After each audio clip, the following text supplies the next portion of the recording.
আসসালামু আলাইকুম ওয়া রাহমাতুল্লাহ।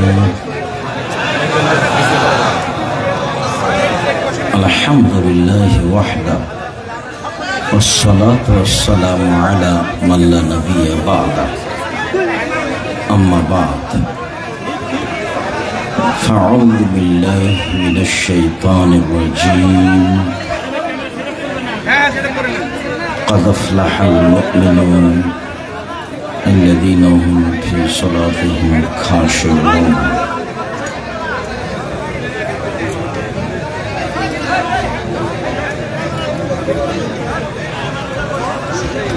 عن أبي هريرة رضي الله تعالى عنه قال قال رسول الله صلى الله عليه وسلم إن الشيطان يعقد على كافية الرأس أحدكم ثلاث عقد ويضرب على كل عقدة ويقول عليك ليل طويل فارقد إلى آخر الحديث رواه البخاري ومسلم। সম্মানিত দিনী ভাই বোন, প্রশংসা আল্লাহর জন্য, শান্তি অবতীর্ণ হোক আল্লাহ রাসূলের উপর সাল্লাল্লাহু আলাইহি ওয়াসাল্লাম। আজকের দিনী বৈঠকে সংক্ষিপ্ত সময়ে বক্তব্যের বিষয় রাতের সালাত। রাতের সালাত নিয়ে আমরা এক গুরুত্বপূর্ণ সংক্ষিপ্ত তথ্যবহুল বিবরণের চেষ্টা করব ইনশাআল্লাহুল আজিজ। যারা আপনারা মানুষকে সহযোগিতা করছেন তারাই চিল্লাচিল্লি করলে হবে? আপনারা যারা মানুষকে বসার জন্য, চুপ থাকার জন্য অনুরোধ করছেন, আপনারা অন্তত মুখ বন্ধ রাখেন। এমন তো কিছু জটিলতা দেখি না। তোমরা যারা এই যন্ত্রপাতি নিয়ে আছো, তোমরা কত সময় লাগে তোমাদের? সম্মানিত দিনী ভাই বোন, মানুষের জীবনে সবচেয়ে জরুরি কাজ, মানুষ হিসেবে এর চেয়ে জরুরি কাজ মানুষের জীবনে নেই। তা হলো 5 ওয়াক্ত ফরজ সালাত, যার সাথে মানুষের কোনো আপোষ নেই। ফরজ বিধান আরো আছে, যেমন হজ, এতে মানুষের সাথে আপোষ আছে। মানুষ বলতে পারে যে এবছর যাচ্ছি না, সামনেবার যাব, ইনশাআল্লাহ সামনেবার যাব, অথচ এটা ফরজ বিধান। তো একটু সুবিধা হলো, তো এবছর হলো না, সামনেবার হবে। যাকাত একটা ফরজ বিধান, 2 মাস আগেই দিয়ে দিতে পারবেন। আচ্ছা ঠিক আছে, হিসাব নিকাশ ঠিক আছে, আমি 1 মাস পরে দেব, দেন। একটু আপোষ হলো। রমজানের সিয়াম, রমজান মাস, আমি এখন অসুস্থ, পরে থাকবো, তো আল্লাহ বলছেন ঠিক আছে, হলো। অথচ ফরজ বিধান। কিন্তু সালাতও ফরজ বিধান, এরকম কোনো সুযোগ নেই, সালাতের সাথে কোনো আপোষ নেই। আপনারা যারা মহিলা পুরুষ, কম বয়সের ছেলে, কম বয়সের মেয়ে, আপনারা এসেছেন, রাস্তাঘাটে আছেন, গল্পে ব্যস্ত আছেন, দোকানপাটে ব্যস্ত আছেন, মানুষকে দিনরাত দেখছি যে হঠাৎ অমুক মারা যাচ্ছে, অমুক মারা যাচ্ছে, জানাজাতে উপস্থিত হচ্ছি, কিন্তু শিক্ষা নিতে পারছি না, অথচ নেওয়া উচিত। আল্লাহ রাসূলকে একদিন জিজ্ঞাসা করা হয়েছিল যে সবচেয়ে বুদ্ধিমান কে, এটাই জিজ্ঞাসা। তো আল্লাহ রাসূল সাল্লাল্লাহু আলাইহি ওয়াসাল্লাম উত্তরে বললেন, আল্লাযী ইয়াযকুরুল মাউতা, যে তার মরণকে স্মরণ করতে পারে, সেই হলো সবচেয়ে বুদ্ধিমান। তো আমরা তো জানাজায় যাই, কান্নাকাটিও দেখি, কিন্তু মরণকে তো স্মরণ করতে পারি না। আল্লাহ রাসূল আর একটা বলেছেন যে জুরু কবরাকুম, এই ছেলে শরম হয় না কেন তোমার? তুমি ওসব চিল্লাচিল্লি করে কি দেখাতে চাচ্ছ? তোমার একটু শরম বোধ হয় না কেন? যতই কষ্ট হোক তুমি আমাকে দেখতে পাও আর না পাও, কথা শোনো, আমি তো তোমার জন্য এসেছি, আমি তো কোনো স্বার্থ নিয়ে আসি। যে যেখানে আছেন দোকানপাটে লেনদেন বন্ধ করে আপনাদের একটা শরম থাকা দরকার। আজকে জিনিস কিনতে হবে কেন? কই আমরা তো এরকম হাটে বাজারে জিনিস কিনি না, তা তো আছি বেঁচে, হাটে বাজারেই তো যায় না। আমার জীবনে আমি কোনোদিন দোকানেই বসিনি, চায়ের স্টলেই বসিনি, তা আমরা তো বেঁচে আছি। তো আপনারা যে যেখানে আছেন আপোষে কথা বলে পরিবেশ নষ্ট করার চেষ্টা করেন না। সবসময় একটু শরম বোধ করবেন। শরম, লজ্জাবোধ একটা ভিন্ন জিনিস। আল্লাহ রাসূল বলছেন যে ইমানের 17টা ভাগ আছে, তার সবচেয়ে বড় ভাগ হলো লা ইলাহা ইল্লাল্লাহ, এটাই সবচেয়ে বড় ভাগ। আর সবচেয়ে ছোট হলো ইমাতাতুল আযানিত তারিক, রাস্তা থেকে কষ্টদায়ক জিনিস সরিয়ে দেওয়া। রাস্তায় বসা নিষেধ, রাস্তায় দোকানপাট নিষেধ, মিছিল মিটিং রাস্তায় নিষেধ। আল্লাহ রাসূল বলছেন যেখানে রাস্তা নিয়ে গন্ডগোল হবে সেখানে রাস্তা ডবল হবে, বাড়িঘর ভেঙে দিয়ে। আল্লাহ রাসূল রাস্তার উপরে যত কঠোর, শরীয়তের আর কোনো জায়গায় তত কঠোর আমার বিদ্যা বুদ্ধিতে ধরা পড়েনি। রাস্তার উপরে আল্লাহ রাসূল যত শক্ত, যত কঠোর।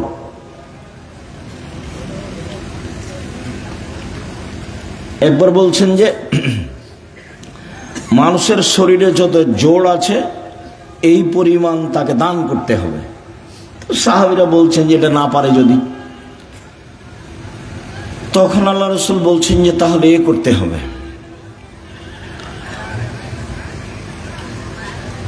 রাস্তা থেকে কষ্টদায়ক জিনিস সরিয়ে দিতে হবে। তাহলে শরীরের যত জোড় আছে সব জোড় সমান দান করা হয়ে যাবে। তো রাস্তার ব্যাপারে আল্লাহ রাসূল খুব শক্ত। তো তিনি বলছেন যে সবচেয়ে বড় ঈমান হলো লা ইলাহা ইল্লাল্লাহ, আর সবচেয়ে ছোট ঈমান হলো রাস্তা থেকে কষ্টদায়ক জিনিস সরিয়ে দেওয়া, রাস্তাতে যেন কোনো সমস্যা না থাকে। তারপরে তো কথা শেষ, বড় শেষ, ছোট শেষ। আবার আল্লাহ রাসূল বলছেন ওয়ালা হাইয়ু মিনাল ঈমান, লজ্জা ঈমানের শাখা। এটা তো দরকার ছিল না, বড় হয়েছে ছোট হয়েছে তো কথা শেষ। কিন্তু আল্লাহ রাসূল আবার এই লজ্জাটাকে ভিতরে ঢুকিয়ে দিলেন। লজ্জা হচ্ছে ঈমানের সবচেয়ে গুরুত্বপূর্ণ শাখা। রাতে এইসব বড় মোবাইলে ল্যাংটা মেয়ে দেখে কে? লজ্জা নেই যার। দোকানে বসে আড্ডা পিটে কে? টিভিতে নগ্ন মেয়ে দেখে কে? লজ্জা নেই যার। আমরা বক্তব্য দিচ্ছি, কোরআন হাদিসের কথা বলছি, দোকানে বসে আড্ডা পিটছে কে? আড্ডা পিটছে, লজ্জা নেই যার।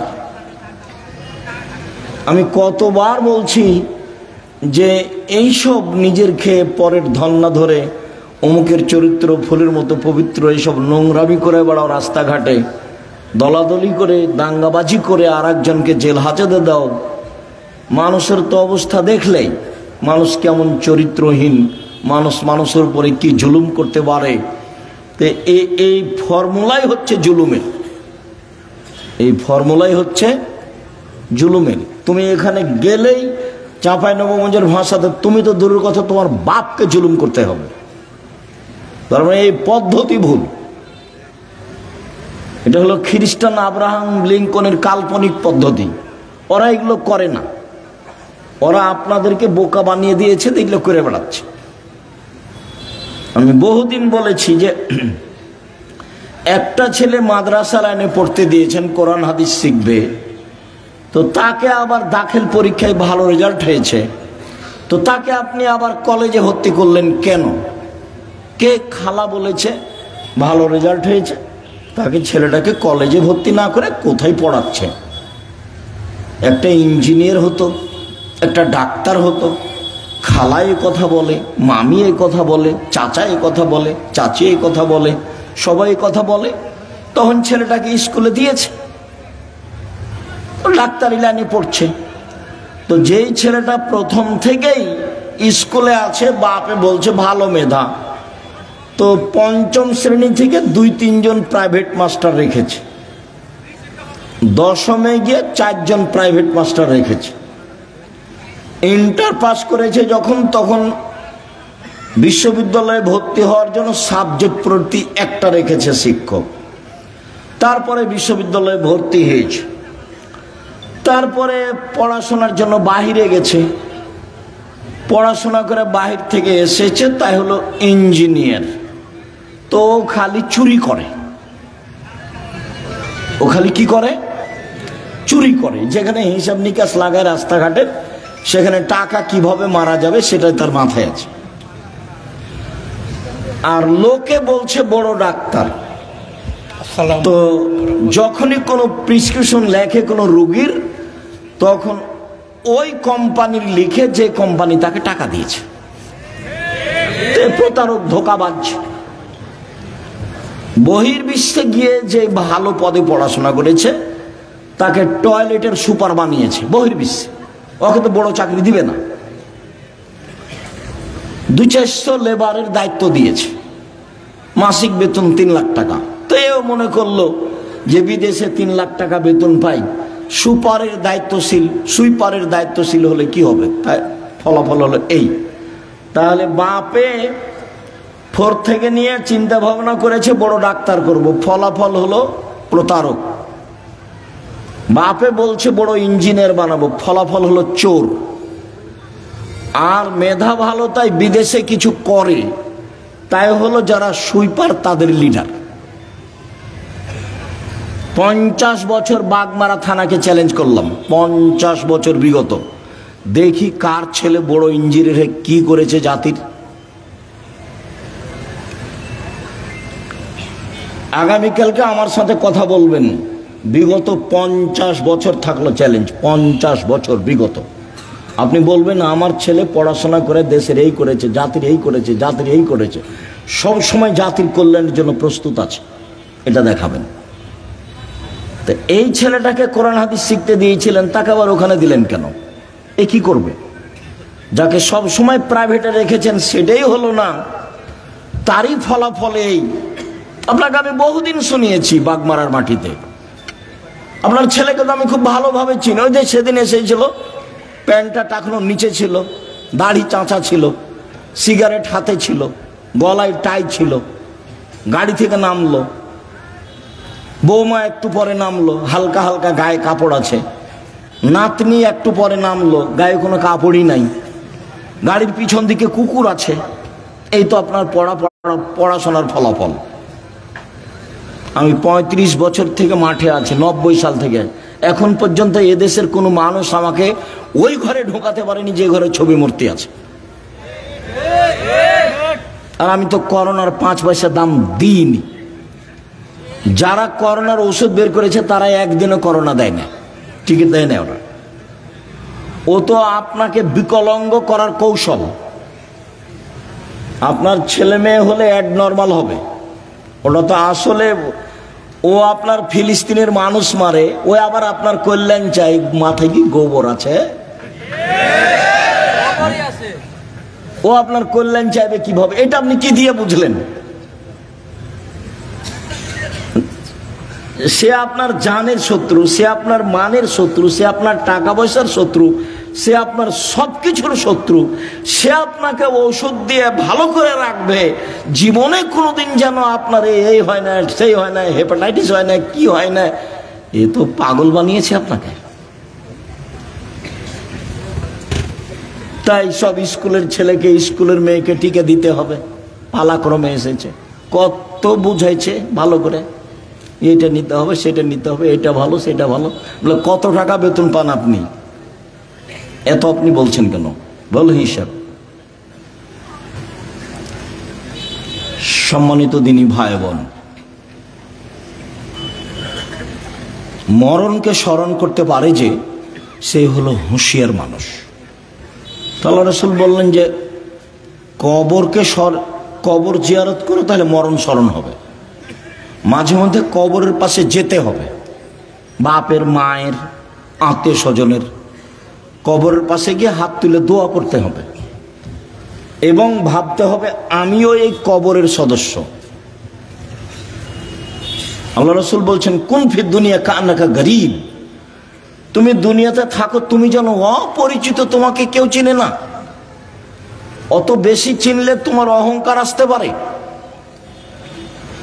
আবের সাবেলিন, অথবা তুমি পথিক, রাস্তায় যেতে যেতে গাছের নিচে বসেছো, একটু ক্লান্ত সেই জন্য, তারপরে তুমি হাঁটতে লাগবে, এই হলো দুনিয়া। অন্যথায় তুমি নিজেকে ভাবো আমি কবরের একজন সদস্য। হাদিস বুখারী মুসলিম। এভাবে মুহাম্মদ সাল্লাল্লাহু আলাইহি ওয়াসাল্লাম বলেন। তো নিজেকে একজন কবরের সদস্য ভেবে যে কয়েকদিন বেঁচে থাকি, মারামারি বাদ দিয়ে, হইচই বাদ দিয়ে, নিজে উপার্জন করে নিজে খাই। বহুদিন বলেছি 4টা জিনিস: 5 ওয়াক্ত সালাত, কোরআন তেলাওয়াত, হালাল রুজি, আড্ডা না পিটা, জান্নাত হবে ইনশাল্লাহ। আড্ডা পিটা চিরদিনের জন্য হারাম। ওই যে দোকানে বসে আড্ডা পিটছেন, এটা হারাম। ওই যে মোবাইল নিয়ে সারাদিন সারা রাত ল্যাংটা বেটি ছেলে দেখছেন, এটা হলো আড্ডা পিটা, এটা হলো হারাম।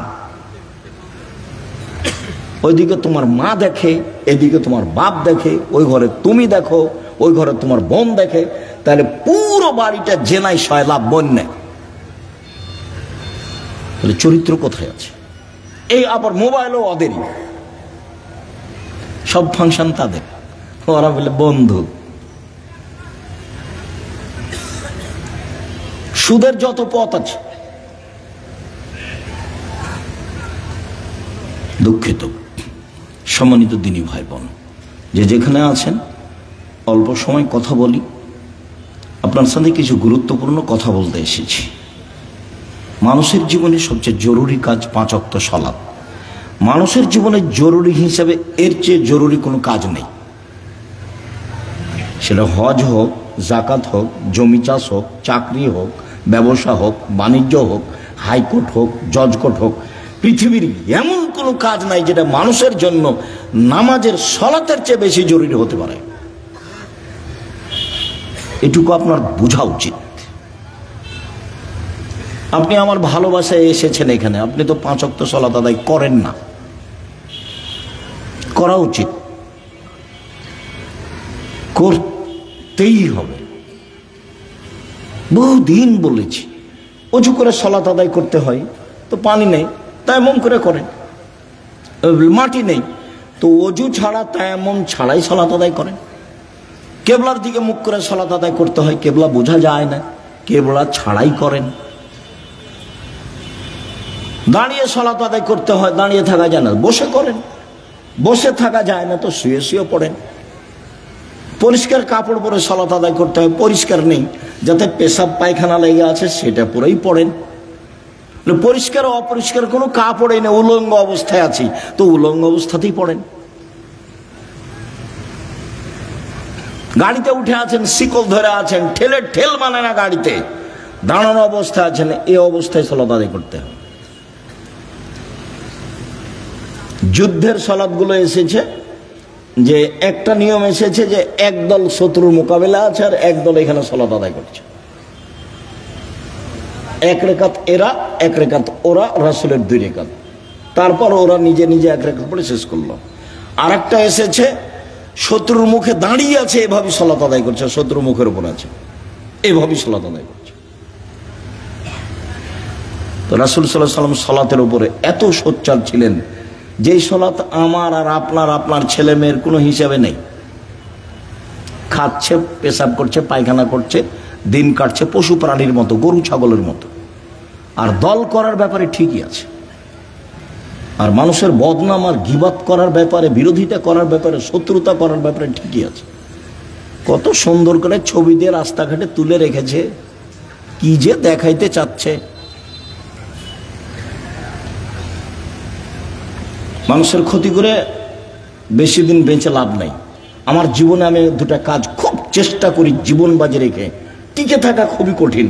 তার একটা হলো, আমি আমার জীবনে মানুষের কোনোদিন প্রতিশোধ নিব না ইনশাআল্লাহ। সে যা পারে করুক, যা পারে বলুক। পারিবারিকভাবে হোক, জমি জায়গার ব্যাপারে হোক, সামাজিকভাবে হোক, দল সংগঠন ভাবে হোক, মানুষের কোনোদিন প্রতিশোধ নিব না। আর মানুষের পিছে পড়ব না, বদনাম করব না। আমাকে ধুয়ে ছেড়ে দেখ না কেন, ও নিয়ে আমি মাথা ঘামাই না। বলেছে হ্যাঁ, আমাকে এভাবে বলবে মানে এরকম আমার মাথায় কাজ করে না।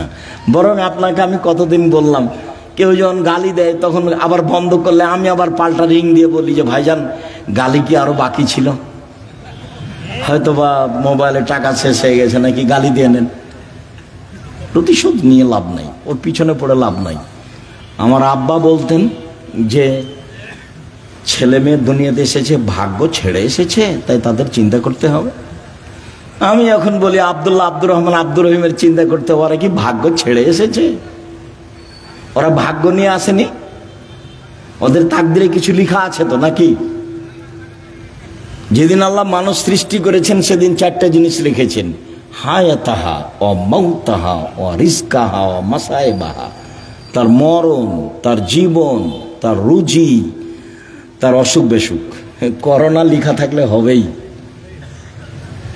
4টা লেখা আছে, 1 মরণ, 2 জীবন, 3 রুজি, 4 রোগ ব্যাধি।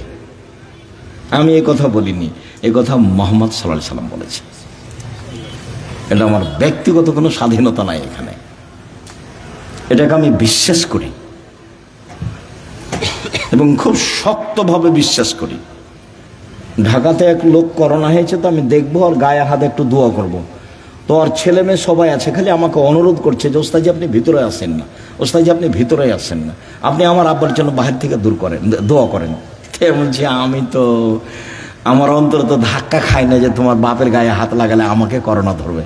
ধরেও যদি, তা আমি বলবো না যে এই কারণে ধরেছে, আমি বলবো ওই যে লেখা ছিল সেই জন্য ধরেছে। না, আমি এত তাড়াতাড়ি পরিবর্তন হতে চাই না, মাস্ক দিয়ে ভাগ্য বাড়াতে রাজি নয়, এটা করতে রাজি নয়। শুনুন, 5 ওয়াক্ত সালাত আদায় করতেই হবে আপনাকে। আজকের জরুরি কথা আপনার সাথে, মানুষের জীবনে কিছু চাওয়া পাওয়া আছে। মানুষ বেঁচে থাকলে সমস্যা নেমে আসে, মামলা মোকদ্দমা হয়, জমি জায়গা লাগে, বাড়ি ঘর লাগে, কিছু লাগে মানুষকে। তো মানুষ আল্লাহকে বলতে শিখো। কাকে বলতে শিখবে? আল্লাহকে। ও পারে, আর ও যা করে তাকে কেউ ঠেকাতে পারে না, আর ও ঠেকিয়ে দিলে কেউ করতে পারে না। আমার কাছে যে কত প্রমাণ আছে, মাঝে মধ্যে বলি না, 2013 সালের 24শে আগস্ট রোজ মঙ্গলবার সকাল 11টার সময় হাঁটাবো, বীর হাঁটাবো, রূপগঞ্জ, নারায়ণগঞ্জ, ঢাকায় বলেছিলাম আমার হাতে টাকা নাই, এ কথা সত্য। এখানে প্রতিষ্ঠান গড়বে, এ কথা সত্য। ইনশাল্লাহ গড়বেই গড়বে। প্রতিষ্ঠানটা প্রায় এখন 100 বিঘা জমির উপরে, 100 বিঘা। 2016 সালের 17 ফেব্রুয়ারি রোজ বুধবার বিকাল 4টা 4:30টার সময় বলেছিলাম এই ডাঙ্গিপাড়ায়। সেই প্রতিষ্ঠান এখন প্রায় 50 বিঘার উপরে অবস্থান করে, 50 বিঘা। এবছরের জানুয়ারিতে ছাত্র ছিল 2200, প্রায় 5000 ছেলে মেয়ে পড়াশোনা করে, 300 জন শিক্ষক শিক্ষিকা, প্রতি মাসে বেতন লাগে 40 লক্ষ। অথচ আমি নিজেকে মনে করছি আমি হলাম কচুর পাতার পানি। কচুর পাতার পানি বুঝেন না? একটু বাতাস আসলে কেমন হয়, এই পড়লো, এই পড়লো, এই পড়লো। মানে আমি ভিত্তি দিয়ে, বংশ দিয়ে, নিজের ব্যবসা দিয়ে, ক্ষমতা দিয়ে জামিয়া সালাফিয়া চালাই না। চলে কিভাবে আমি নিজেই বুঝতে পারি না, তা আমার আবার ক্ষমতা কি? সম্মানিত দিনী ভাই বোন, 6-7 নভেম্বরে আছে, একদিনের ভালোবাসা গড়াইন না, নইলে আমি তখন আর আসতে চাইব না। মাঝে মধ্যে যাবেন, ভালোবাসা গড়াবেন, পত্রিকা নেবেন। আপনার টাকা দিয়ে এতগুলো পত্রিকা ছাপে, কত জানো? প্রায় 16,000 পত্রিকা ছাপে আল ইতেসাম পত্রিকা। তা আপনি মনে করেন না যে আমার টাকা দিয়ে ছাপাই, আপনার টাকা দিয়েই ছাপাই। তাহলে আব্দুল রাজ্জাক সাহেব কই আমার বাঘ মারা বাড়ি, আমি তো কোনোদিন টাকা দিইনি। তা আপনি দেননি, কেউ দেয় না, এটা হয় কিভাবে? প্রায় 500-র অধিক এতিম এবং অসহায় মানুষ আছে, তাদের রুজি হয় কিভাবে? কেউ দেয়, নাহলে কিভাবে হয়? ওখানে কি মারিয়ামের মতো আল্লাহ দিয়ে যায়, জিবরাইল দিয়ে? মারিয়ামের খালু জাকারিয়া বলছে, মারিয়াম এ কি ফল, অসময়ের ফল যে শীতের দিনে রাজশাহীর ফজলি আম, ফজলি আম ছিল না, এমনি বলছি শীতের দিনে অসময়ের ফল। তখন মারিয়াম বলছেন হাযা মিন ইনদিল্লাহ, এগুলো কোথা থেকে এসেছে? আল্লাহর পক্ষ থেকে এসেছে। এমন তো আর এখন নয়, মানুষই দেয়। এত বড় প্রতিষ্ঠান, মানুষের সহযোগিতাই চলে। অবশ্যই যাবেন 6 তারিখ 7 তারিখে, দেশ বিদেশের আলেম ওলামা থাকবেন। আর ইবতেসাম এলাহি জহির, এহসান এলাহি জহির পাকিস্তানের ছেলে ইবতেসাম এলাহি জহির থাকবেন। আরও কে কে থাকবেন আমি এটা জানি। সম্মানিত দিনী ভাই বোন, রাতের সালাত, রাসূল সাল্লাল্লাহু আলাইহি সাল্লাম বলেন, ইন্নাশ শায়তান ইয়াকিদু আলা রাসিয়াতি আলা কাফিয়াতি রাস আহাদিকুম, যখন তোমাদের কোনো ব্যক্তি রাতে ঘুমায় তখন শয়তান তার মাথায় চুলে গিরা লাগায়, 3টা গিরা লাগায়, চুল থাক আর না থাক, চুলে গিরা লাগায়। এজরবু আলা উকদাতিন, ওই গিরার উপরে এভাবে হাত দিয়ে থাবা মারে আর বলে উরকো, ঘুমাও, লাইলান তাবিল, রাত লম্বা, রাত লম্বা, ঘুমাও, রাত লম্বা। এভাবে শয়তান এরকম করে। ফাইনিস্তাই কাজা আহাদকুম, তোমাদের ব্যক্তি যদি এখন কেউ ঘুম থেকে উঠে যায়, জেগে যায়,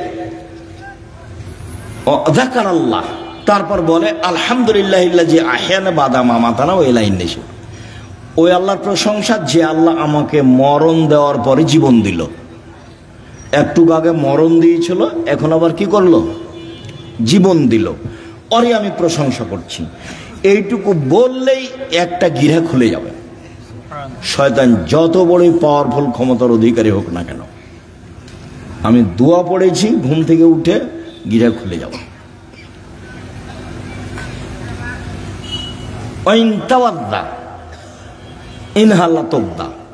তারপরে যদি অজু করে তা আর একটা গিরা খুলে যাবে। ওয়াইন সাল্লাহ ইনহাল্লাত উকদা, যদি সালাত আদায় করে তাহলে আর একটা খুলে যাবে। ফাসবাহা নাশিতান তাইয়িবান নাফসে, এখন এই লোকটা সকাল করবে খুব উৎফুল্ল মনে, হাসি খুশি মুখে, উৎফুল্ল মনে, হাসি খুশি মনে, দেখতে ভালো লাগবে, কাজ করতে ভালো লাগবে, প্রশান্তির সাথে সকাল করবে। ওয়াইল্লা, এমনটা যদি না হয়, আসবাহা খাবিসান নাফসে কাসলানা, তাহলে ও সকাল করবে কেমন কেমন মুখে, বিবর্ণ মুখে, কেমন কেমন মুখে, ঘৃণিত মুখে, অলস চেহারায়। 7-8টার দিকে উঠবে, মুখটা দেখে কেমন কেমন লাগবে। কেন? শয়তান আর মুখে পেশাব করে দিয়েছে, কানে পেশাব করে দিয়েছে। শয়তানের ক্ষমতা খুব বেশি, ক্ষমতা এত বেশি ক্ষমতা। আল্লাহ যখন বললেন এই সরে যা, আমি যে তোকে বললাম যে আদমকে সিজদা কর, তো সিজদা করলি না কেন? বলে আদম মাটির তৈরি, আমি তো আগুনের তৈরি। ও নিম্নমুখী, আমি ঊর্ধ্বমুখী, আমি কেমনে তাকে সিজদা করি? সর এখান থেকে, সর, তোর অহংকার বেশি, সর এখান থেকে, সর। তখন বলছে আচ্ছা ঠিক আছে সরে যাও, আমার একটা কথা। হ্যাঁ, কি কথা? আমাকে কিয়ামত পর্যন্ত বেঁচে থাকার সুযোগ দিতে হবে। কার দাবি এটা? শয়তানের। তা আল্লাহ বললেন ঠিক আছে দিলাম, এলা ওয়াক্তি মালুম, একটা সময় পর্যন্ত দিলাম। যেমন পেয়েছে সময় তেমনি বলছে ওয়া ইজ্জাতিকা, তোমার সম্মানের কসম, আল্লাহকে বলছে। ইয়া রাব্বি, শয়তান বলছে ইয়া রাব্বি, হে আমার প্রতিপালক, তোমার সম্মানের কসম, লাউজ্ঞানিল ইনসানা মাদামা তারহুম ফি আসাদিহিম, আদমের ছেলে মেয়েকে পাপ করাবো করাবো করাবো, ওকে আমি ভুল পথে নিয়ে যাব যাব যাব, ওর দেহে যতদিন শ্বাস আছে আমি তাকে পাপই করেই ছাড়বো। ও কেমনে জান্নাতে যায় তা আমি দেখে ছেড়ে দেব। এ কথা শয়তান বলল। আপনি বুঝতে পারছেন না, কোরআন মাজিদে শত জায়গাতে এসেছে, সব খারাপকে আপনাকে ভালো করে দেখায়। যত খারাপ তত আপনার কাছে প্রিয়। ল্যাংটা ছবি আপনার কাছে ভালো লাগে কেন? জেনা ভালো লাগে কেন? দোকানে বসে আড্ডা পিটতে ভালো লাগে কেন? হই হুল্লাড় করে চিল্লাচিল্লি করতে ভালো লাগে কেন? মানুষের বদনাম করতে ভালো লাগে কেন? মানুষকে জেল হাজতে দিতে ভালো লাগে কেন? মিথ্যা কসম সাক্ষী দিতে আপনাকে ভালো লাগে কেন? সব ছুঁচামি, নোংরামি, শয়তানি, জঘন্য কাজ আপনাকে ভালো লাগে কেন? সব শয়তান আপনার মাথায় সারাদিন পাকায়, সেজন্য ভালো লাগে। তো বলেছে আমি ওকে জাহান্নামে নিয়ে যাব, কেমনে জান্নাতে যাই তা আমি দেখে ছেড়ে দেবো। এটা আল্লাহর সামনে তার কসম। বলছে তোমার ইজ্জতের কসম, আমি ওকে জাহান্নামে নিয়ে যাব। আমি একাই যাব? তাহলে পৃথিবীতে সবচেয়ে বেশি রিক্সে জীবন কাটায় কে বলেন তো? শয়তান। ওর চেয়ে রিক্সে, খুব বেকায়দায়, খুব বিপদগ্রস্ত অবস্থায় আর কেউ নেই শয়তান ছাড়া। আর তার কাজ আবার কমে গেছে। কেন? ইহুদিদের কাছে তার কোনো কাজ নাই। আমাদের চাঁপাইনবাবগঞ্জে বলে শয়তান হলো 14 ইলিমের পড়া, মানে বিদ্যা আছে সব। ইহুদি তো জাহান্নামে যাবেই, তো ওখানে গিয়ে কি করবে? খ্রিস্টান তো জাহান্নামে যাবেই, তো ওখানে গিয়ে কি করবে? হিন্দুরা তো জাহান্নামে যাবেই, তো ওখানে গিয়ে কি করবে? যারা কাদিয়ানি তারা তো গেছে, যারা শিয়া তারা তো গেছে, আকীদায় মার খেয়েছে যারা, তারা তো জাহান্নামে যাবে। তো তাহলে শয়তানের কাজ সব জায়গাতে ঘুরে এসে যারা কোরআন হাদিস পড়ে, মানতে চায়, সালাত আদায় করতে চায়, এখানে আছে। যারা দিন ধর্মের যত কাছাকাছি, শয়তান সেখানে তত শক্ত। এখন আল্লাহ যদি বলতেন এই শয়তান কিছু করতে পারবি না, যা কিছু করতে পারবি না, তাহলে খুব ভালো হতো। তা এখন আল্লাহ বলছেন যে আচ্ছা ঠিক আছে, ওয়া ইজ্জতি ওয়া জালালি ওয়া ইরতিফায়ে মাকানি, আমার সম্মানের কসম। আল্লাহ বলছেন আমার সম্মানের কসম, আমার মর্যাদার কসম, আমার ইজ্জতের কসম, আদমের ছেলে মেয়ে যতবার ক্ষমা চাইবে ততবার ক্ষমা করে দেব। এইটা বললেন, তার মানে ক্ষমা চাওয়ার একটা পালা থেকেই গেল। আমাকে আপনাকে বাঁচতে হলে দিনরাত ক্ষমা চেয়েই বাঁচতে হবে। মানে আস্তাগফিরুল্লাহ ওয়া আতুবু ইলাইহি তাসবিহ করে নিতে হবে। তাসবিহ, শ্বাস চলে যেমন অজান্তে, মুখে থুথু আসলে ফেলে দেন যেমন অজান্তে, সময় আসলে খাওয়া রেডি হয় যেমন স্বাভাবিকভাবে, তেমনি জীবনে স্বাভাবিকভাবে আসতে হবে আস্তাগফিরুল্লাহ ওয়া আতুবু ইলাইহি।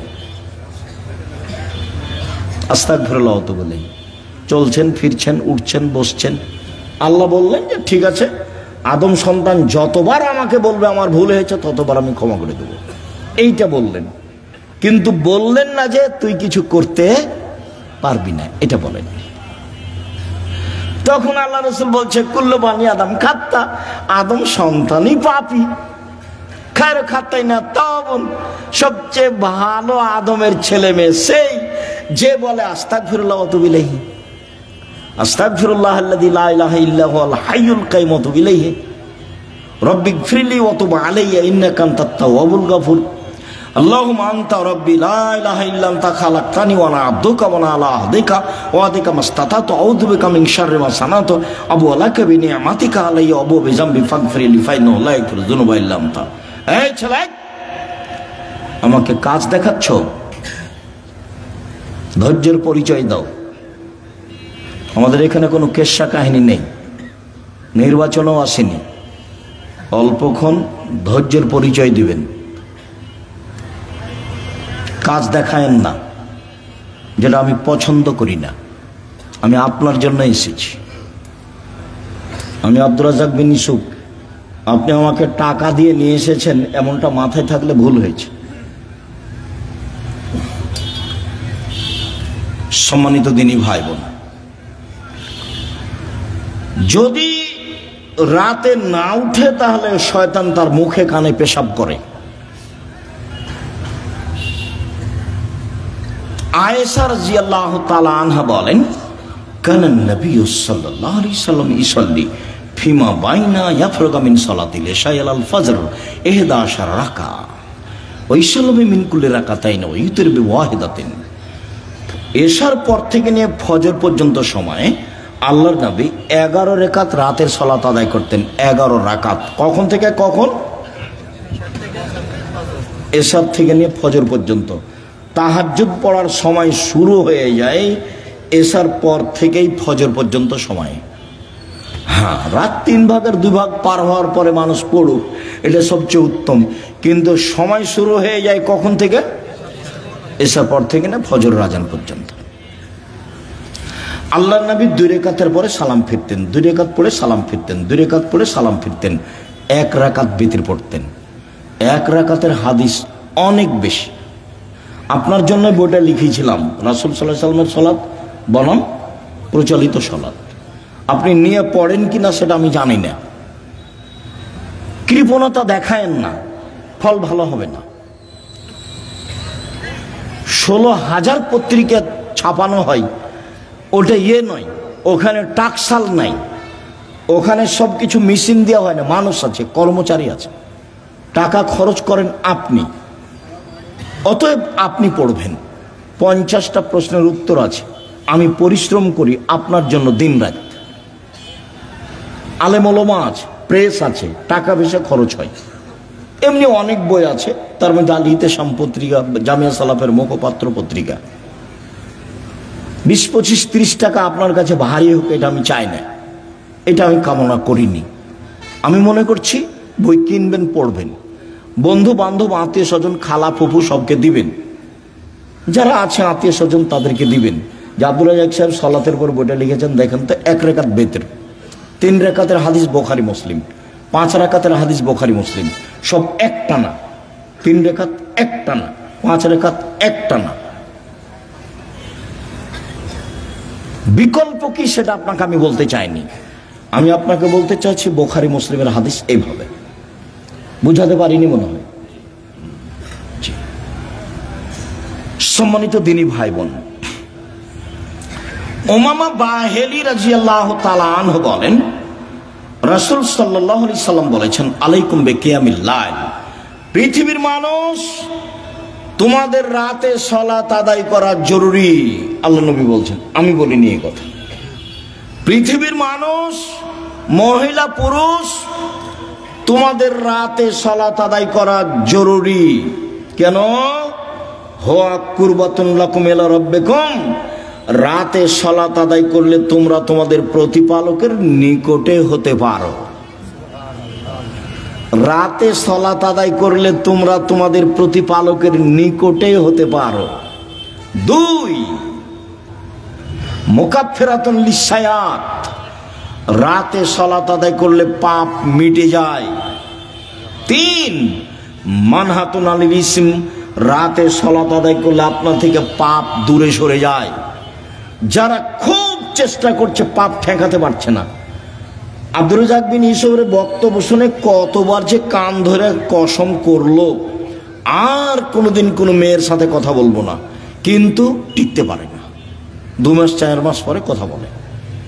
বিড়ি সিগারেট খাবো না, তো 2 দিন 4 দিন পরে আবার শুরু করে। দোকানে বসে আড্ডা পিটবো না, সপ্তাহ পার হয়নি, পরের দিন দেখছে দোকানের সামনে বসে আছে। তাহলে বুদ্ধি কি? বহু ছেলে, বহু লোক বলে আমাকে, আব্দুর রাজ্জাক সাহেব টিকতে পারি না, কোনো পথ আছে?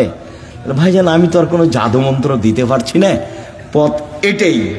তাহলে রাতে উঠে 2 রাকাত সালাত আদায় করে আল্লাহকে বলেন। যদি মনে করেন যে এখনই বন্ধ করে, তাহলে এভাবে উঠাবেন। আর যদি বলো বন্ধ করেন, তাহলে এভাবে উঠাবেন। চাপ দিয়ে বলতে হবে, বন্ধ করতেই হবে। বন্ধ করবো না মানে করতেই হবে। তুমি তো পারো, তুমি তো এমন সত্তা নও যে পারবা না, তবু আমি বলছি। তার নাম হলো আজিজ, ওর নাম পরাক্রমশালী। ওর নাম কি? আজিজ, পরাক্রমশালী। তাকে কেউ ঠেকাতে পারে না। কাদির, সবকিছু করতে পারে। তো সবই যে পারো, আমি বলছি আমি একটা মানুষ, আমি পাপ করতে চাই না। তুমি বন্ধ করবা না কেন? তুমি শক্তি দিয়ে বন্ধ করে দাও। আপনি খুব চাপ দিয়ে বলবেন, হাত তুলে বলবেন, খুব বিনয়ের সাথে কান্নাকাটি করে চাপ দিবেন, বন্ধ হবে ইনশাল্লাহ, হবেই। রাতে সালাত আদায় করলে 3টে। আমর ইবনে আব্বাস রাদিয়াল্লাহু তাআলা আনহু বলেন, রাসূল সাল্লাল্লাহু আলাইহি সাল্লাম বলেছেন, আকরাবু মা ইয়াকুনুর রাব্বু ইলাল আবদে ফিল লাইলিল আখির।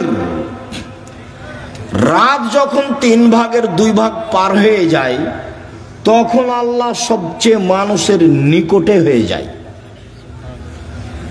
রাতের 3 ভাগের 2 ভাগ পার হয়ে গেলে আল্লাহ মানুষের নিকটে হয়ে যান। এই শোনো আমর ইবনে আব্বাস, তুমি যদি হতে চাও এই সময়ে যারা আল্লাহকে ডাকে তাদের অন্তর্ভুক্ত হও, হও না হও, তুমি চেষ্টা করো, তুমিও হয়ে যাও, পারলে হও। এই কথা রাসূল সাল্লাল্লাহু আলাইহি ওয়াসাল্লাম বলেন। আবু হুরায়রা রাদিয়াল্লাহু তাআলা আনহু বলেন, রাসূল সাল্লাল্লাহু আলাইহি সাল্লাম বলেছেন, আনজাল রাব্বুনা তাআলা ইলা সামাই দুনিয়া হিনা ইয়াবকা সুলুসুল লাইলিল আখিরা। রাতের 3 ভাগের যখন 2 ভাগ পার হয়ে যায়, তখন আল্লাহ সপ্তম আকাশ থেকে প্রথম আকাশে নেমে আসেন। এই কথাটার খুব মূল্যায়ন করতে হবে। এই চালাই, আপসে কথা বলছো কেন? শরম বোধ হয় না? হাঁটাহাঁটি করো কেন? একটু লজ্জাবোধ হয় না কেন? শরম বোধ হয় না কেন? আমি তো কথা শেষ করবই ইনশাআল্লাহ। তা আপনার এত ব্যস্ততা বাড়লো কেন? আপনি একটু ধৈর্যের পরিচয় দিবেন। রাতের 3 ভাগের 2 ভাগ পার হলে আল্লাহ সপ্তম আকাশ থেকে প্রথম আকাশে নেমে আসেন। নেমে এসে বলেন, মায়াসুলুনি ফাউতিয়াহু, কে কি চায়, যে যা চায় আমি তাকে তাই দিলাম। মায়াদুনি ফাস্তাজিবালাহু, কে আমাকে ডাকে বিপদে পড়ে আমি তার ডাকে সাড়া দিলাম। কি বলতে চাও? এলে বিপদে পড়েছি, ঠিক আছে, ঠিক করে দিলাম। কে ডাকে? 3 মাইয়াস্তাগফিরুনি ফাগফিরাল্লাহু, কে আমার কাছে ক্ষমা ভিক্ষা চায়, যে চাই তাকে আমি ক্ষমা করে দেব, যে চাই তাকে আমি ক্ষমা করে দেব।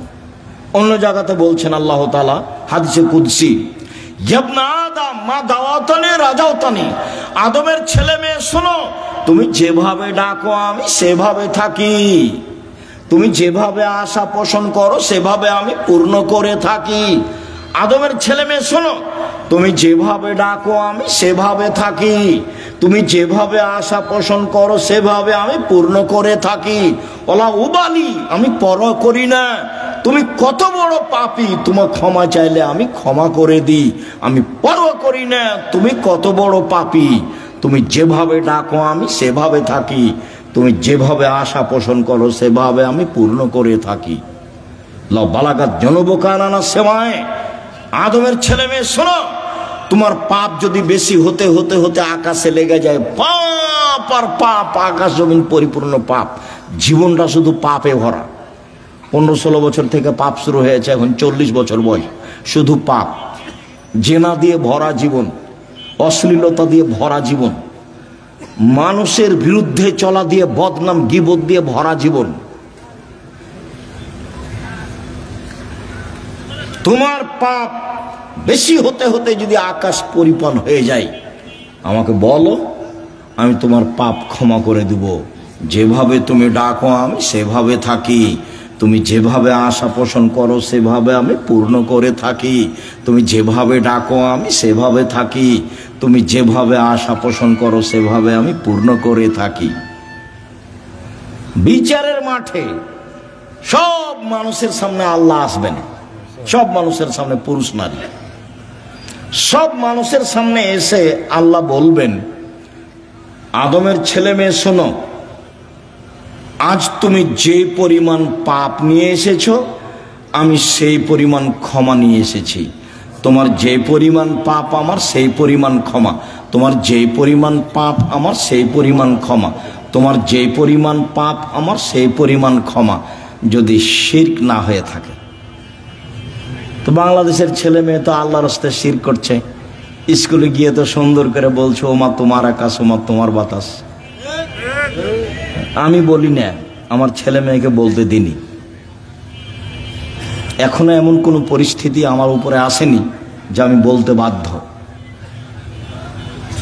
মায়ের দুধ ছেড়ে গিয়ে বলবে ও কালিমা তোমার আকাশ, এত বড় নোংরা কথা আমার ছেলে মেয়ে বলবে, এখনো এই পরিবেশ আমার কাছে আসেনি। যার কাছে বিদ্যা নাই, যার কাছে বুদ্ধি নাই, তার ছেলে মেয়ে করুক। আপনি কেমন বুদ্ধিমান মানুষ তা আমার কাছে ধরা পড়েনি। আপনার কাছে কি বিদ্যা আছে এটা আমার কাছে ধরা পড়েনি। সবচেয়ে বদের গোড়া হলো আপনার ওই ঠাকুর। ঠাকুর হলো ঢাকা বিশ্ববিদ্যালয়ের শত্রু, ঠাকুর মুসলমানের শত্রু। যেদিন ভারত, বাংলাদেশ, পাকিস্তানের মুসলমান ইংরেজদের হাতে নির্যাতিত, সেদিন ঠাকুর ক্ষমতা দেখাই মান সম্মানে বসবাস করে লন্ডনে। সেই ঠাকুরের গান আমার ছেলে মেয়ে পড়ে, পাগল হয়ে গেছি।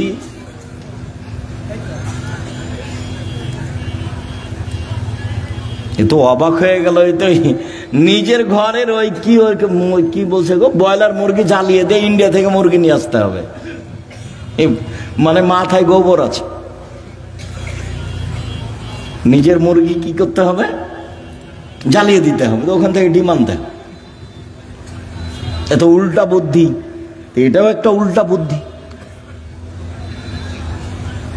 চেষ্টা করো না কেন? কই বাগমানের ছেলে মেয়ে নাকি জেনারেল লাইনে পড়ে ইঞ্জিনিয়ার হয়ে বড় ডাক্তার হয়ে জাতির উপকার করেছে।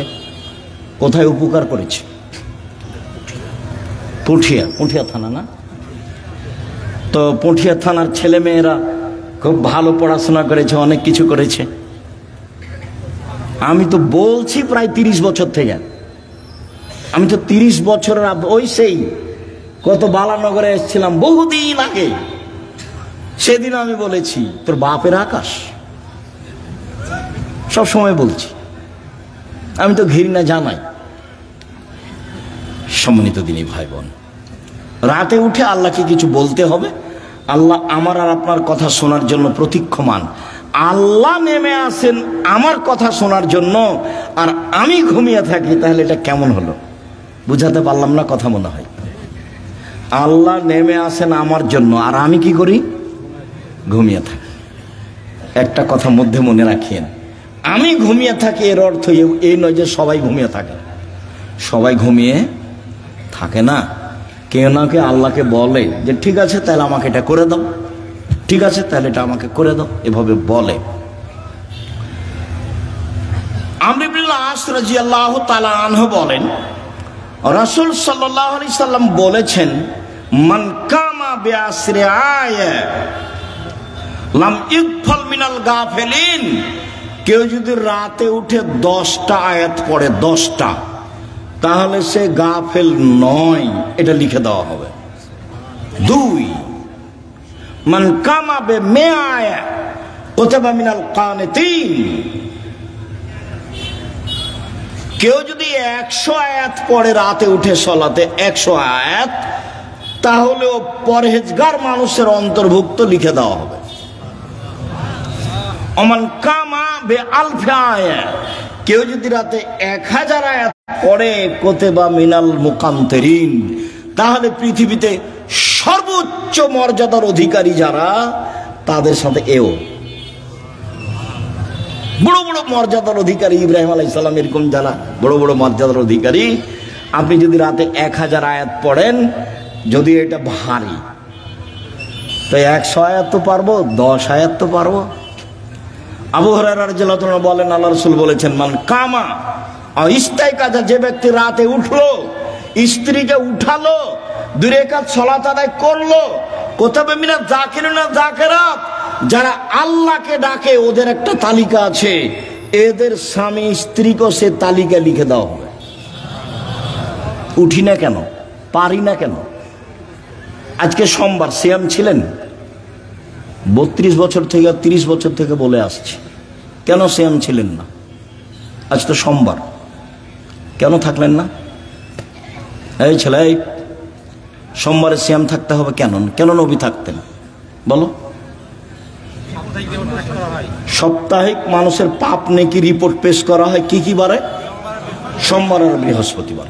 তা আমাদের নবী বলছেন যে আমি ভালোবাসি আমার রিপোর্টটা দেখার সময় আল্লাহ দেখুক যে সিয়াম অবস্থায়। নেও নেও আমার রিপোর্ট নেও, সিয়াম অবস্থায় নেও।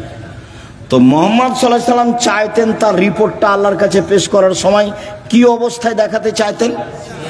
সিয়াম অবস্থায়। তা আপনি চান না কেন? মুরব্বী ভাইজান, আপনি সিয়াম ছিলেন আজকে? চুপ হয়ে যাচ্ছেন কেন? এই কি সুলি ফাঁসি নাকি? এই কি হাইকোর্ট জজ কোর্ট নাকি? আদাত হয় না কেন? অভ্যাস হয় না কেন? ওইটা বাদ দিয়ে এটা করেন। বৃহস্পতিবার সোমবার সিয়াম থাকার চেষ্টা করেন। আর আসলে আদর্শ দিয়ে গেলেন, আর আমি এমনি দুনিয়া থেকে চলে গেলাম, জীবন পার করলাম। তাহলে হবে? তাহলে হবে না।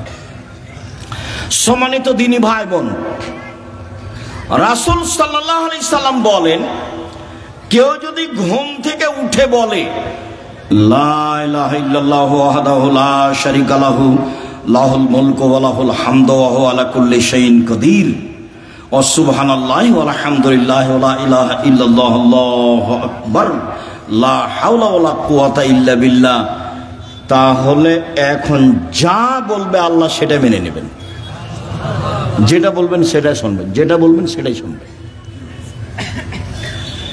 ঘুম থেকে উঠে এই দোয়াটা পড়তে হবে, লা ইলাহা ইল্লাল্লাহু ওয়াহদাহু লা শারীকা লাহু লাহুল মুলকু ওয়া লাহুল হামদু ওয়া হুয়া আলা কুল্লি শাইইন কাদির ওয়া সুবহানাল্লাহি ওয়া আলহামদুলিল্লাহি ওয়া লা ইলাহা ইল্লাল্লাহু আকবার ওয়া লা হাওলা ওয়া লা কুওয়াতা ইল্লা বিল্লাহ।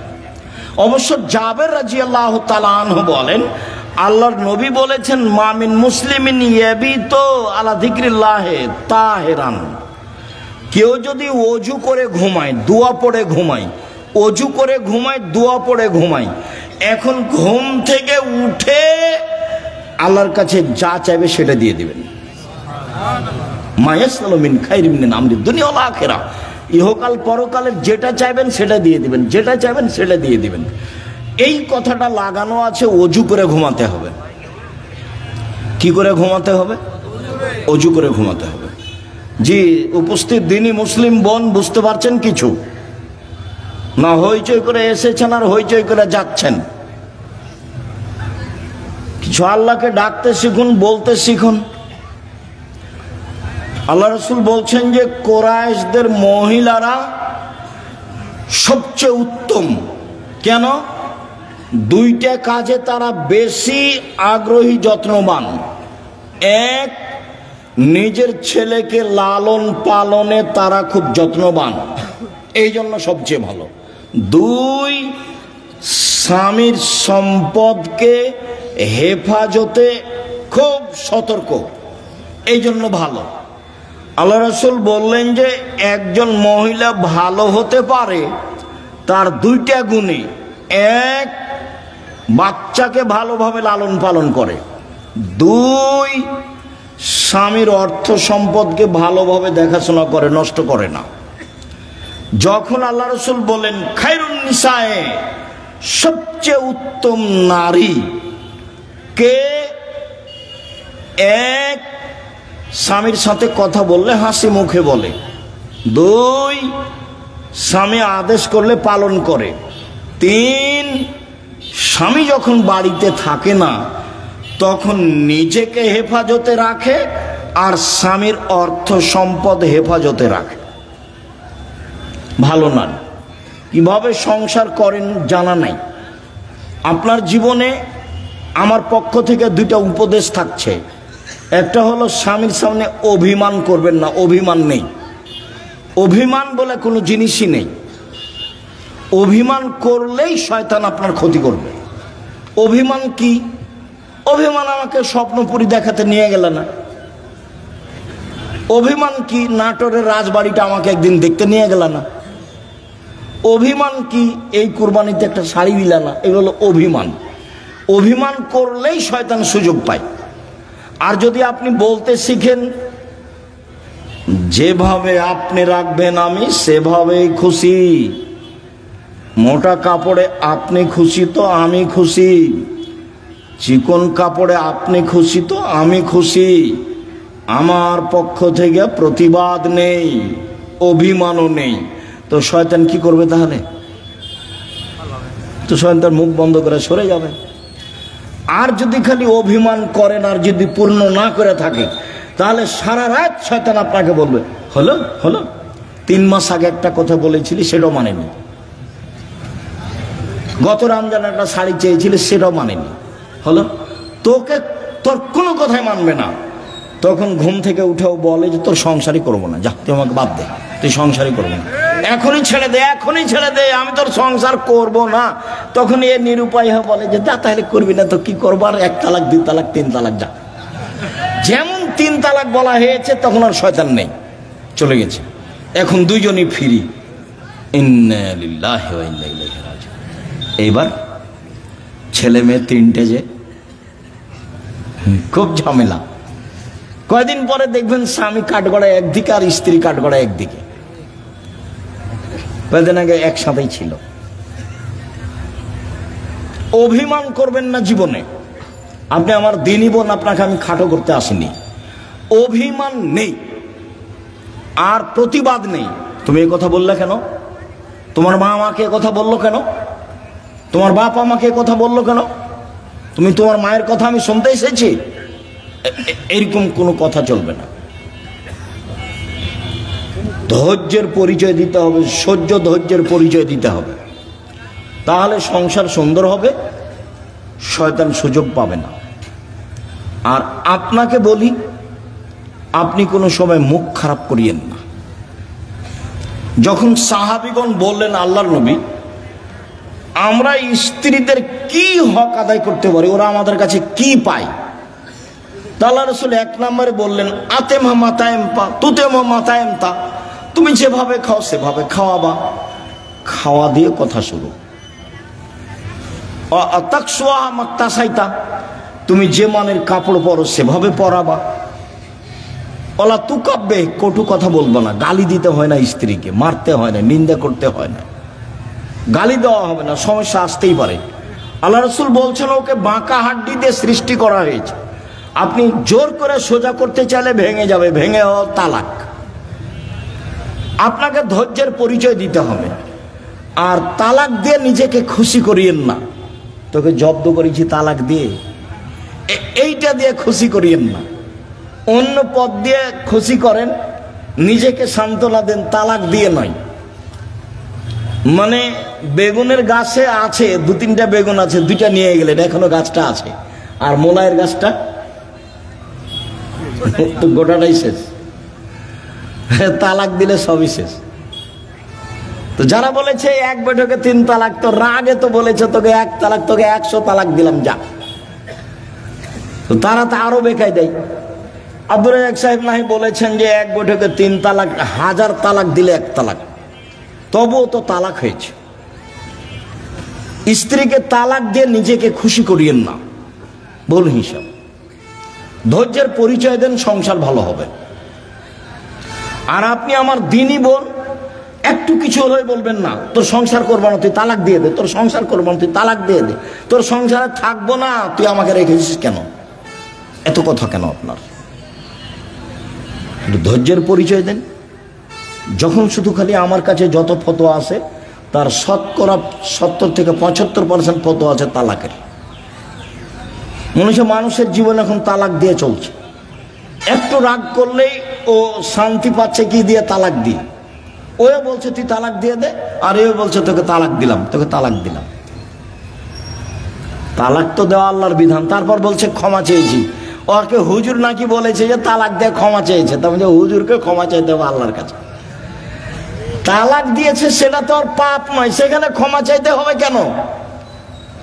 বলে আমাদেরকে তওবা পড়িয়ে মিল করে দিয়েছে, বলে হুজুরকে তওবা করতে হবে। এখন হুজুরকে তওবা করতে হবে যে তালাকের তওবা পড়িয়ে মিল করে দিয়েছি। তো তালাকের তওবা কেন? তালাক তো আল্লাহর বিধান। তালাক কার বিধান? আল্লাহর বিধান।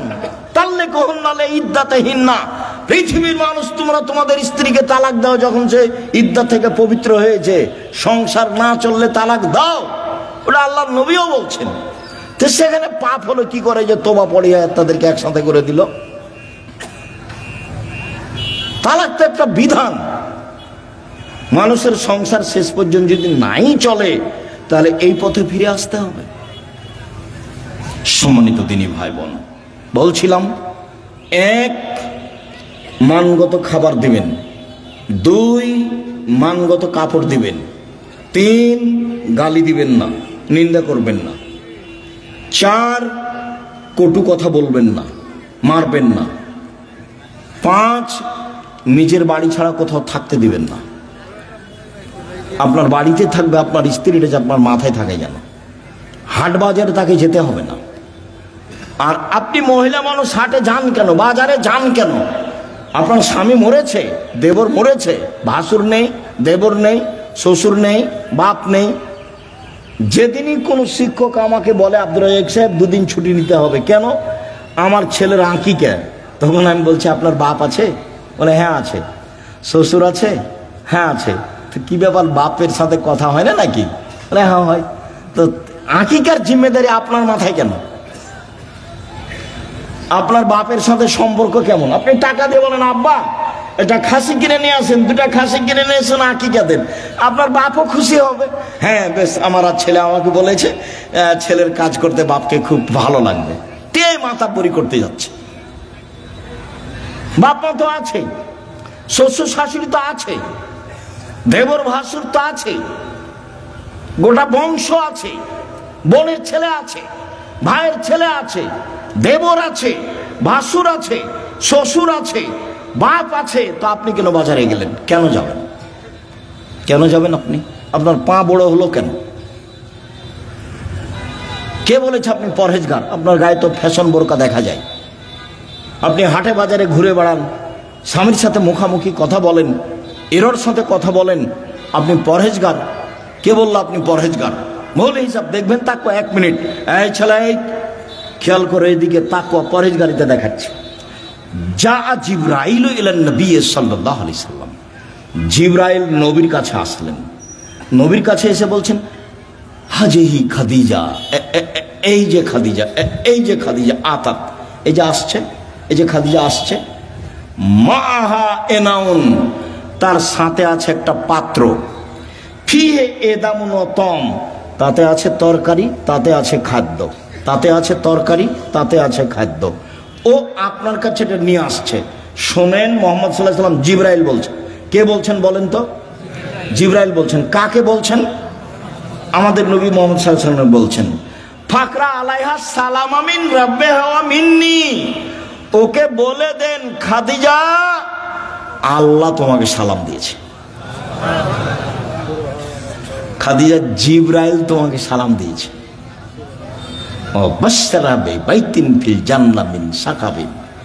আর বলে দেন খাদিজা তোমার জন্য জান্নাতে একটা ঘর বানানো হয়েছে হীরা মুক্তা মাণিক্য দিয়ে, লা সাখাবা ফিহে ওয়ালা নাসাবা, সেখানে নেই কোনো হইচই, নেই কোনো কষ্ট ক্লেশ ক্লান্তি, সেখানে নেই কোনো হইচই হই হুল্লাড়, সেখানে নেই কোনো কষ্ট ক্লেশ দুঃখ দুর্দশা, কিছু নেই।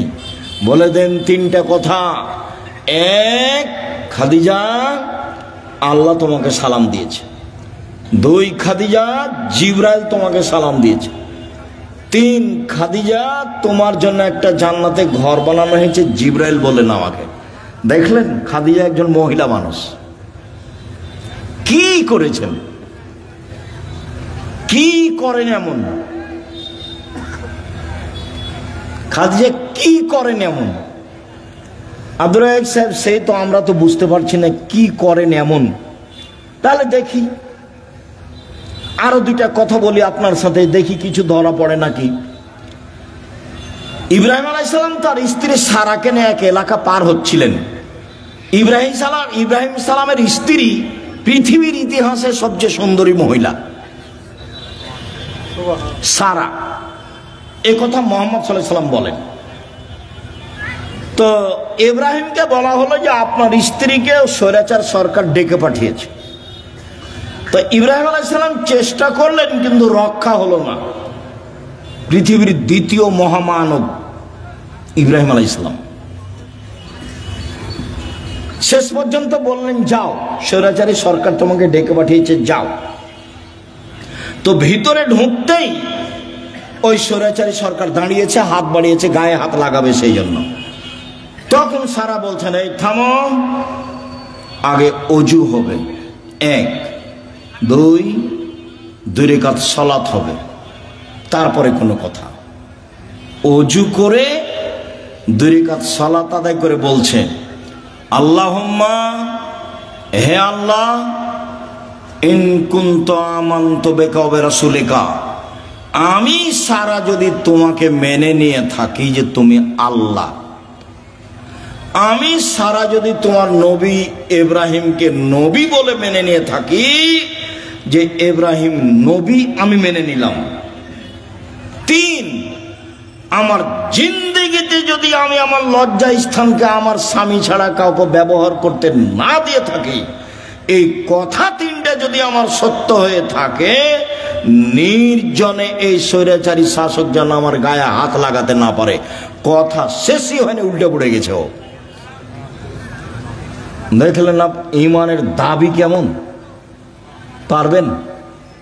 হাটে বাজারে হ্যাঁ করে হাঁটছেন না, ঘুরে বেড়াচ্ছেন, কি দিয়ে হবে? বাড়িতে যাবেন, টিভি চলছে, স্বামী তো কেমন আপনি ভালো জানেন। আপনার স্বামীকে আমি খাটো করে কষ্ট আপনাকে দিতে চাই না, তবে আপনার স্বামী কাপুরুষ আমার কাছে ধরা পড়ে, এটা ঠিক।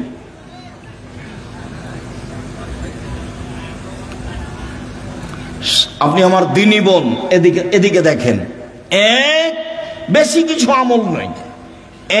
আমি নবীকে মেনে নিয়েছি, আমাদের নবী মুহাম্মদ সাল্লাল্লাহু আলাইহি ওয়াসাল্লাম আমরা মেনে নিয়েছি, আমাদের নবীকে মুহাম্মদ সাল্লাল্লাহু আলাইহি ওয়াসাল্লাম আমরা মেনে নিয়েছি। 2, আল্লাহকে মেনে নিয়েছি যে তুমি আছো, সবকিছু করতে পারো, তুমি আজিজ, এ তো মেনে নিয়েছি। 3, জিন্দেগিতে জেনা করিনি, এইটা আমাকে দিতে হবে, দিয়ে দাও। আল্লাহ বলেন, ঠিক আছে দিব। ও মানুষ, আমি মানুষ নাই, ও পারে, আমি পারি না। তাকে দেয় আল্লাহ, আমাকে কেন দেয় না? দিবেই তো, দিতে হবে। আমি যেটা চাচ্ছি সেটা আল্লাহকে কি করতে হবে? দিতেই হবে। দেরি হলেও দিতে হবে, দিতেই হবে। আমি মানুষ, আমি অধিকার রাখি। আমি পাপী হলে কি হবে? আমি তো বলছি আমি গুনাহগার, তুমি আমাকে ক্ষমা করো, এটা আমাকে দিয়ে দাও। আমি তো বলছি, আমি তো মানুষের কাছে চাইনি, ধর্ণা ধরে বলিনি যে এই করেন সেই করে দেন, তুই আপনি কত ভালো মানুষ, আপনি অমুককে দিয়েছেন, এ তো আমি কাউকে বলতে চাইনি, আপনাকে বলছি, তোমাকে বলছি, করে দাও। এদিকে দেখেন, হাজেরা বলছেন যে ইব্রাহিম আলাইহিস সালাম আমাকে কাবা ঘরের পাশে রেখে চলে যাচ্ছে, তা আমি পিছে পিছে হাঁটছি আর বলছি, আইনা তাজহাবা ইব্রাহিম, ইব্রাহিম আপনি কোথায় যাচ্ছেন? আইনা তাজহাবা ইব্রাহিম, ইব্রাহিম আপনি কোথায় যাচ্ছেন? অর্থাৎ রকুন বিহাজালদি লাইসা ফি ইনশাআল্লাহ শাই, আপনি আমাকে এমন একটা উপত্যকায় ছেড়ে যাচ্ছেন যেখানে মানুষজন তো নেই, পশু প্রাণী ঘাস পাতাও নেই, কিছুই নেই। আপনি আমাকে কিছু বলবেন না? এরকম নির্জন মরুভূমিতে রেখে যাচ্ছেন, না কথা বলছেন না, যেতেই আছেন। তো স্ত্রীও পিছে পিছে হাঁটছেন। এক পর্যায়ে বলছেন, আল্লাহ আমার আকা, আল্লাহ কি আপনাকে এইভাবে চলে যেতে বলেছেন? আপনি আমাকে কিছু না বলেই যাবেন? আর আপনি আমাকে তো বলবেন যে হাজেরা থাকো, কোনো সমস্যা নেই, 2 বছর 5 বছর পরে আসবো, দেখা হবে, কিছু তো সান্ত্বনামূলক বলবেন। কিছু না বলে চলে যাচ্ছেন, আল্লাহ কি আপনাকে চলে যেতে বলেছেন? তখন ইব্রাহিম আলাইহিস সালাম বলছেন, নাম, হ্যাঁ চলে যেতে বলেছেন। তখন তিনি বলছেন, ফালাই সাইয়্যিদুল্লাহ তাআলা, ঠিক আছে, আল্লাহ আমাকে ধ্বংস করবেন না। ধ্বংস করবেন না মানে উনি কি খেয়ে থাকবেন? আরে কয়েকশো কিলোমিটারের মধ্যে কোনো মানুষ নেই, দোকানপাট নেই, গাছপালা নেই, ঘাস পাতা নেই, কোনো কিছু নেই। তার আল্লাহর উপরে কত ভরসা, বলছে ঠিক আছে তাহলে আল্লাহ আমাকে ধ্বংস করবেন না। তো ঘুরে এসে বাচ্চা দেখছেন কি যে অবস্থা, ছেলের ব্যাগে যা পানি ছিল তা তো শেষ হয়েছে।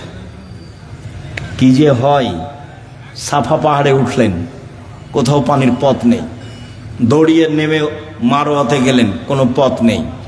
আবার বাচ্চা দেখতে আসলেন, একবার, দুইবার, তিনবার, চারবার, পাঁচবার, ছয়বার, সাতবার। এবার বাচ্চার দিকে আসছেন, ভাবছেন বাচ্চা মনে হয় মারাই যাবে। বুখারীর হাদিসে এভাবে এসেছে। হঠাৎ বলছে কি চান? কে? আমার পানির প্রয়োজন। ঠিক আছে, পানির প্রয়োজন বলতেই জিবরাইল বাচ্চার পাশে, জিবরাইল নিজের পা দিয়ে আঘাত করলেন। বাচ্চার পায়ে আঘাত হয়েছে কথা মিথ্যে, বাচ্চার পায়ে জমজম চালু হয়েছে কথা মিথ্যে। জিবরাইল নিজে পায়ের আঘাত করতে পানি একবারে জোরে ফুটে বের হতে লাগলো। তখন হাজেরা পানিগুলি থামাতে লাগলেন।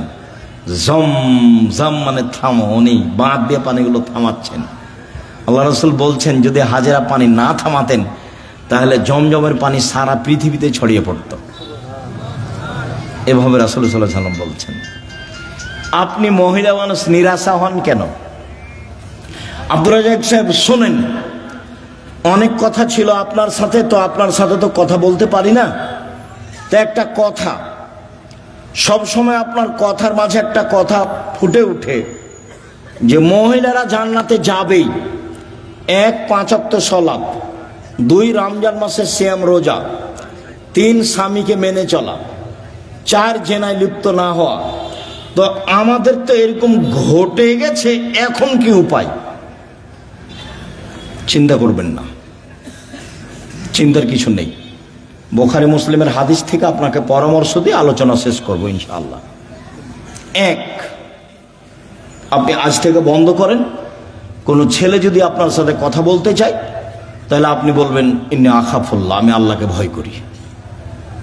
তোমরাকে বলছি, মোবাইলে কোনোদিন আর মেয়ের সাথে কথা বলবা না, বলবো যে আল্লাহকে ভয় করি। খালি যদি আল্লাহকে ভয় করি এই কথা বলো তো পরকাল তো টিকবেই। পৃথিবীর কোন বিপদ তোমার সামনে এসে তোমাকে ধ্বংস করতে পারবে না। 1, 2, জেনা বন্ধ, আজ থেকে বন্ধ। তুমি যদি এই সিদ্ধান্ত নিতে পারো জেনা বন্ধ, যে কোনো বিপদ থেকে বেঁচে যাওয়া। প্রমাণ দিতে পারবা? ওই যে বুখারী মুসলিম, ওই যে ঘটনা, 3 জন রাস্তায় হাঁটছিল, বৃষ্টি আসলো, গর্তে ঢুকে গেল, উপর থেকে পাথর এসে মুখটা আটকা পড়ে গেল। একজন বলল যে বাপ মাকে ভালোবাসি, পাথর সরিয়ে দেন। তা আল্লাহ বললেন দিলাম। একজন বলল যে একটা লোককে কাজে নিয়েছিলাম, অর্ধেক দিন কাজ করে চলে গেল, টাকা দিতে চাইলাম, নিল না। আমি ওর টাকা বাড়াতে তো অনেক গরু ছাগল করে দিলাম। একদিন এসে বলছে আমাকে টাকা দেন। আমি বললাম গরু ছাগল নিয়ে যাও। আমাকে বলছে মজাক করবেন না। না মজাক করিনি, তুমি সবই নিয়ে যাও। সবই নিয়ে গেছে। তে কাজটা যদি ভালো করে থাকি পাথর সরিয়ে দাও, দিলাম। তার একজন বলছে আমার চাচাতো বোনের সাথে আমি জেনা করতে চেয়েছিলাম, তো আমাকে 200টা স্বর্ণ মুদ্রার কথা বলেছিল। আমার চাচাতো বোন ভেবেছিল আমি গরিব মানুষ, টাকা সংগ্রহ করতে পারবো না স্বর্ণ মুদ্রা। আমি হাড় ভাঙা পরিশ্রম করে লম্বা সময় 200 দিরহাম দেনার জমা করে তাকে দিলাম। আমি জেনায় বসেছি, জেনা করব। তখন আমাকে বলছে দেখ আল্লাহকে ভয় কর, আমাকে অসতী প্রমাণ করিস না। দেখ তুই আল্লাহকে ভয় কর, আমাকে জেনাকারিনী মহিলা হিসাবে গণ্য করিস না, আমাকে অসতী প্রমাণ করিস না। তা আমি অন্যায় করিনি, উঠে গেছি। তো দাও তাহলে পাথর সরিয়ে দাও। তা আল্লাহ বলছেন দিলাম। এ দেখেন, বুঝা গেল না কথা? আর এদিকে আল্লাহ বলছেন অনাহা নাফসা আনিল হাওয়া ফাইনাল জান্নাত হিয়াল মাওয়া। কেউ যদি নিজেকে অশ্লীল কাজ থেকে ঠেকাতে পারে, আমি আল্লাহ তাকে জান্নাতুল মাওয়া দিলাম। আপনি রাতের লম্বা আলোচনা আছে, বক্তব্য রেকর্ডিং আছে, সেখান থেকে নেবেন। আপনাকে নেওয়ার জন্য আন্তরিকভাবে অনুরোধ জানিয়ে কয়েকটি জরুরি কথা, চলাচল বন্ধ করে কথা শুনবেন। আর আমি কোনো সময় আসলে আমার একটা অনুরোধ রক্ষা করবেন, কাজ মাথায় করে নিয়ে আসছেন না। আপনি যখন রাস্তায় হাঁটেন, গল্প করেন, তখন আপনার কাজটাকে আমি ঘৃণা করি, আমাকে ভালো লাগে না। আর আমি আমার কথার উপরে খুব বিশ্বাসী যে আমি কোরআন হাদিসের কথা বলি। আমার জীবনে আমি কোনোদিন রূপক অপ্রয়োজনীয় কথা বলিনি। তো আপনার হেঁটে বেড়াটা, আপনার গল্প করাটা, আপনার চায়ের স্টলে বসে থাকাটা, এটা আমি ঘৃণা করি। কাজে এই সময় আপনি আমাকে কাজ দেখাবেন না। কি করবেন? গিয়ে দোকানে বসে থাকবেন, নাহলে বউয়ের সাথে গিয়ে ঝগড়া লাগাবেন। কি কাজ আছে? আমি তো আপনার এলাকায় থাকি, যে আপনার কাজ আমি খুব ভালোভাবে বুঝি। আর জমি জায়গার চাষ যদি বলেন, তা আমার আব্বা কৃষক মানুষ ছিলেন, আমিও কৃষকতাকে ভালো বুঝি। জমি চাষ করা, কিভাবে ধান উৎপাদন হবে, কিভাবে আমার আব্বাকে আমি দেখেছি। কাজে আপনার কাজকর্ম আমি ভালো জানি। উপার্জনের পথ চারটা। এই ছেলে, উপার্জনের পথ কয়টা? চারটা। একদিন মজুরি, সন্ধ্যায় টাকা শেষ হবে। 2 চাকরি, 25 দিনে সাধারণত টাকা শেষ হবে। কয়দিনে? 25 দিনে। বাকি 5 দিন ধার কর্জ করে চলবে। 3 জমি চাষ, মাস শেষে, বছর শেষে লাভ লস সমান বা লস বেশি। এবার আলুতে খুব লস থাকলো। 4 ব্যবসা।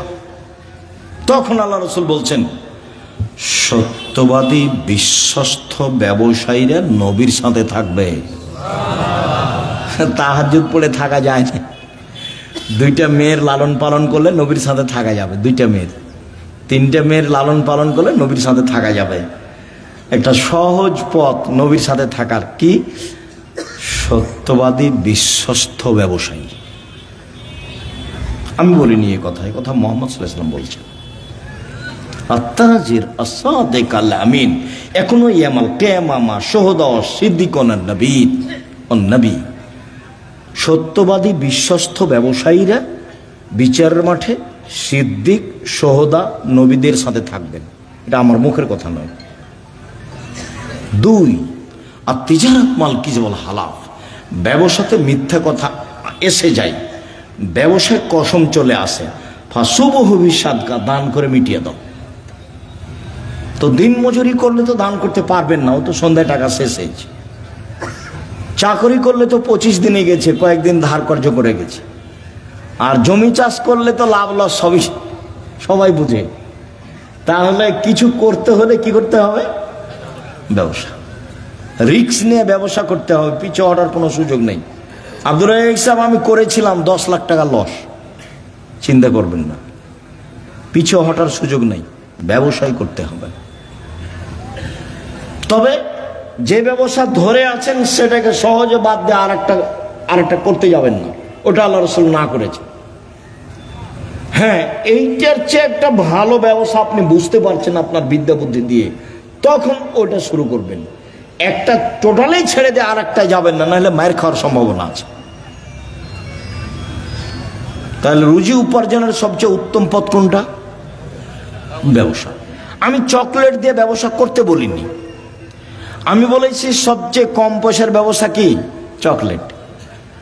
আমি বলিনি যে চকলেটেরই ব্যবসা করতে হবে। আমি বলেছি শ্বশুরের কাছে যৌতুক নিও না, চকলেটের ব্যবসা করো। তা আমি কি চকলেটেরই ব্যবসা করতে বলেছি, না লোন লাগবে না কিদের ব্যবসা কিসের করতে হবে? কম টাকার। তাহলে লোন নেওয়া লাগবে না। কলার ব্যবসা করতে বলেছি, লোন নেওয়া লাগবে না। আর কলকাতায় হিরোইন কিনে ঢাকায় বিক্রি করতে নিষেধ করেছি, শ্বশুরের কাছে টাকা নিতে নিষেধ করেছি, খুব শক্তভাবে নিষেধ করেছি। এবং এ কথা বলেছি, ভিক্ষা করে টাকা দিয়ে চাউল কিনে ভাত খেয়ে ইবাদত কবুল হবে, শ্বশুরের কাছে যৌতুক নিয়ে এসে টাকা দিয়ে চাউল কিনে ভাত খেয়ে ইবাদত কবুল হবে না। শ্বশুরের কাছে টাকা নেওয়া জুলুম, ওটার নাম কি? যৌতুক। সন্ধ্যা হতে হতে টাকা ফেরত দিতে হবে, দিতেই হবে যে কোনো মূল্যে। নিজে উপার্জন করে খেতে শিখো, দিন মজুরি করে খাও, সহজ পথ। ব্যবসা করে ছোট, সহজ পথ। শুক্রিয়া, জাযাকুমুল্লাহ খাইর। সম্মানিত দিনী ভাই বোন, আপনাদের সাথে জরুরি কথা। কোনোদিন আসলে এই থামো, ছেড়ে থামো, সবাই উপস্থিত হওয়ার চেষ্টা করবেন ভাই বোন সবাই। এক, জরুরি কথা, আল ইতেসাম পত্রিকা সহ অন্যান্য বইগুলি নিয়ে যাবেন। যে আলোচনা করছিলাম সে আলোচনা উপদেশ বইয়ে আছে আর আদর্শ নারীতে আছে। জরুরি কথা, সামনে মাসে 6-7 সম্মেলন, সবাই আসবেন, দেশ বিদেশের আলেম ওলামা আছে। 6-7 নভেম্বর সম্মেলন। আর জামিয়া সালাফে ভর্তির তারিখ হলো 1 জানুয়ারি। ডিসেম্বরে ফরম, 1 জানুয়ারি ভর্তি। সকলের কল্যাণ কামনা করে সকলকে পত্রিকা বই পুস্তক নেওয়ার জন্য আন্তরিকভাবে অনুরোধ জানিয়ে, বই পুস্তক পত্রিকা আছে কোথায়?